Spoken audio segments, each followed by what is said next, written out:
Okay. Thank you, Chair. Prime Minister, you've just been at pains to point out to Mr Byrne how much you're spending on different things. In May, the government had the second highest borrowing since records began, with only peak COVID in May 2020 being higher. Sorry, I missed the middle word there, Steve. I'm so sorry. In May, your government borrowed the second highest amount since records began, £17.7 billion you borrowed just in the month of May, and only peak COVID in May 2020 was higher. Do you expect borrowing this year to be higher or in line with forecast at the budget? Oh, in line with forecasts, and there have been monthly fluctuations, usually for global reasons, as you'll have seen in a number of other countries. But we have also obviously got our overarching fiscal rules in place, which are ironclad, one of them relating to borrowing as a proportion of debt. So tomorrow we will get both the June figure but also the figure for your first year in government of how much you've borrowed. You're expecting that to be in line with what was set out in the budget? Well, I'll see what the figures are tomorrow, and there have been, I think every month this year there have been fluctuations, broadly driven, and I think generally accepted as driven by events that are happening globally, almost capable of being tracked to them day by day. But I want to be in line with the forecasts.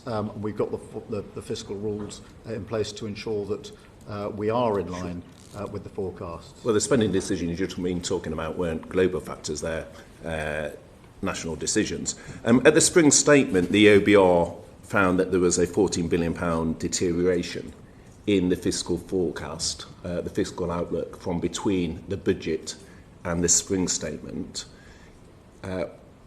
Industry analysts are predicting a similar amount of deterioration ahead of the budget. Again, is that something that you would reject? Well,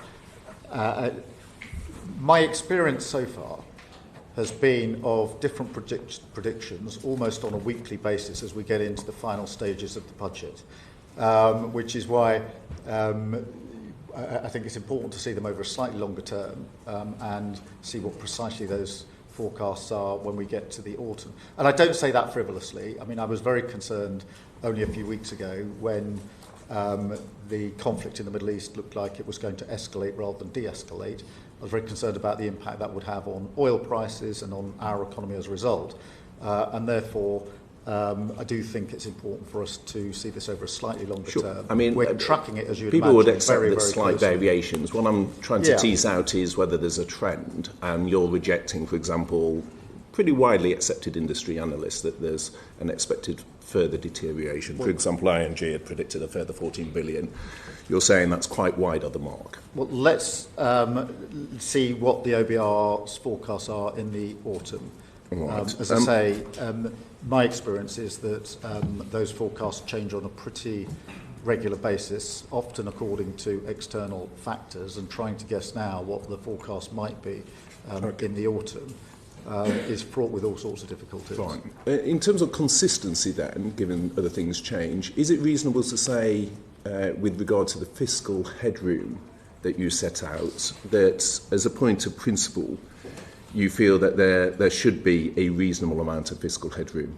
Yes.